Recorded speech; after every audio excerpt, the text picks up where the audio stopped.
I am Bryce Newberger, and this is the Kinship Chronicles, Children of the Phoenix. Chapter 29. Amora squeezed her eyes shut, but sleep wouldn't come. She lay there almost hyperventilating under the sheets. There was a creak at the door. It sounded as if someone was opening it. She didn't dare look, but cowered further under the covers. There was a rustling under her covers. Was it her feet, or something more sinister? Amora couldn't tell. Silence sang out its solo for an hour from the chorus of darkness. There was no movement or creak save for her heavy breathing. Wind hit hard against her window, howling like a whistling banshee. Amora looked through the top of the blanket. The moon was shining through her window and illuminated the room perfectly. Shadows were cast across the floor here and there, but it was obvious nothing was here to eat a little girl. Still, she decided it would be best to lock her door. Amora hopped out of bed and tiptoed across the room. She wasn't afraid of the king or queen hearing her. She just didn't want to stir any sleeping monsters. She had barely touched the doorknob when a large, cold hand grabbed her from behind, covering her mouth and muffling her scream. The little victim felt herself hoisted up and back down into her bed. There was the glowing-eyed, tattooed Grexis face to face with her. "It's time you forget all about you heard, Amora, daughter of Ada Thoughtseize." Her skull began to itch once more, but a single word resounded over and over in her mind. No. Grexis began to look frustrated. She was unable to hear his thoughts like last time. The assault finally relented. "Your mother must have taught you well," he hissed in aggravation, though she was lost on his phrase's meaning. After he suspended his attempts, Amora caught a glimpse of the Archmage's personal thoughts. She saw a little boy staring up at a very young girl. Amora realized it was Ada. Her mother spoke to the boy. "You can read minds too?" The little boy blushed. "Yes." "What else can you do?" she asked. "What else?" The boy was confused. "Oh, let me show you a trick I use to get things for free." Young Ada smiled at the young Grexis. She found herself drawn back to reality. "Stay out of there!" Grexis yelled with a squealing frenzy. Then he quickly calmed down. He smoothed his features like a peacock lowering its tail feathers. "It matters not. There's nothing that you can do that will save you from what's coming." Amora didn't reply. She laid there like a frightened prey caught by its predator. Grexis took a moment to revel in his superiority and control of the situation. Then he turned and left. The morning came slowly. Amora hadn't slept a wink. She wasn't sure how light it had to be before she could get out of bed. Amora assumed her guess was probably a little off as she noticed the servant staff was still ushering out breakfast while she roamed about. She found her way to Sperrin's room and knocked at the door. No response came. She gave another bout of knocking. No answer. Amora opened the door to see Sperrin lying face down on his bed. She crept slowly towards her adoptive brother. He wasn't moving. She poked him, but he didn't budge. She shoved him. No response. "Sperrin!" she yelled as she rolled him over. "What?" came his groggly reply. Amora sighed with relief. "Did Grexis come to you last night?" she asked. "Hey, you're talking," Sperrin gave his observation. "Did he?" Amora persisted. "Grexis? No, why?" "Because of what we heard last night." Sperrin looked confused. "I spent all last night studying. I never left my room once." Amora tried to jog Sperrin's memory for 10 minutes until he finally excused himself to get ready for the day. Exasperated, Amora sat slumped against the wall outside Sperrin's room. The Archmage could erase memories. How was she supposed to beat that? Amora decided she had to go straight to the king. It was the only way. Amora walked towards the king's personal quarters. She wondered how one even approached a king. Amora realized all of this apprehension didn't matter. She had to do this no matter what. Coming up to the large double doors, there were 2 guards posted. "I need to see the king," she stated. One of the guards lifted his helmet and bent as low as he could towards her. "Good morning, young lady. I'm sorry, but the king was called to an early meeting with the Archmagister.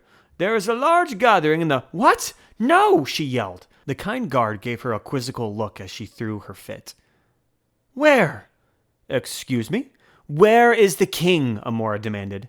"In the throne room, down the hall. But you should probably join the main assemblage." He scratched his head as she ran off. Amora came up to more guards at the royal throne room entrance.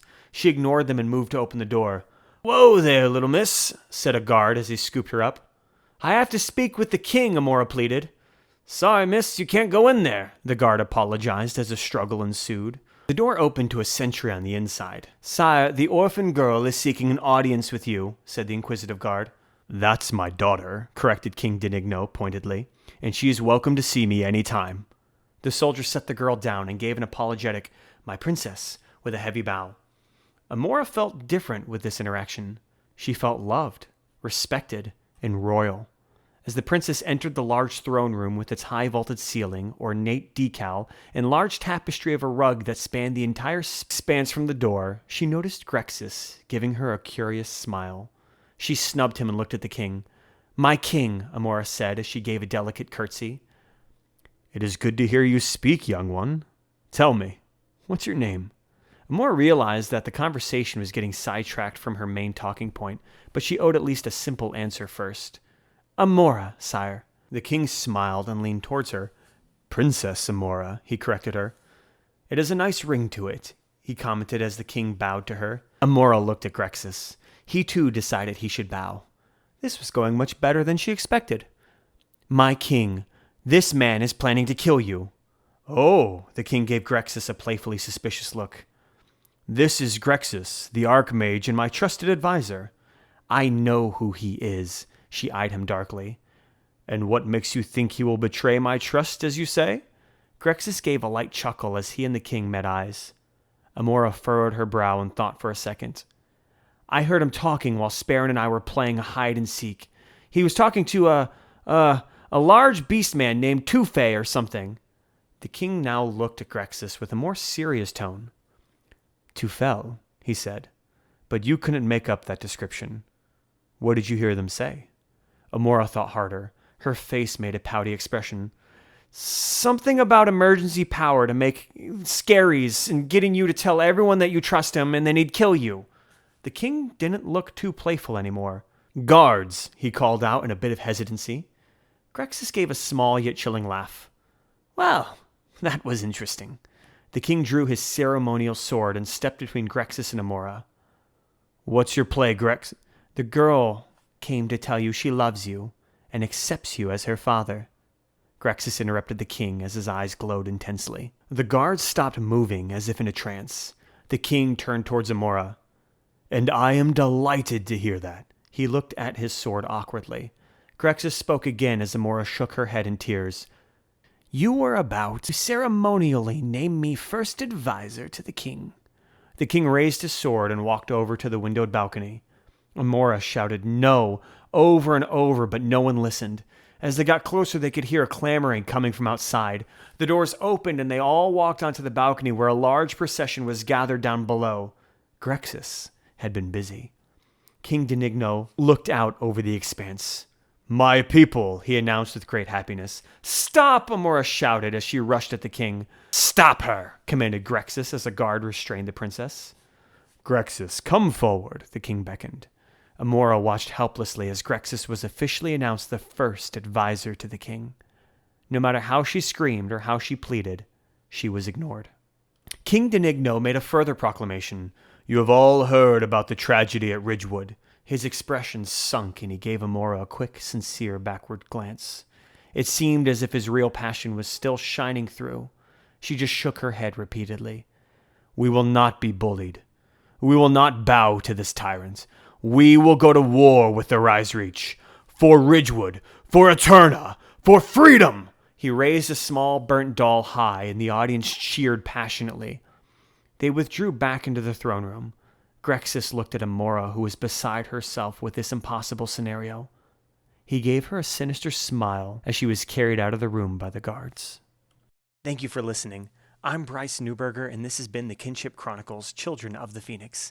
If you enjoyed what you heard and you'd like to purchase the full book, then either look up New Books on the Google Play bookstore, NEU Books, or simply click the link in the description. The book is only $5, and I appreciate your support.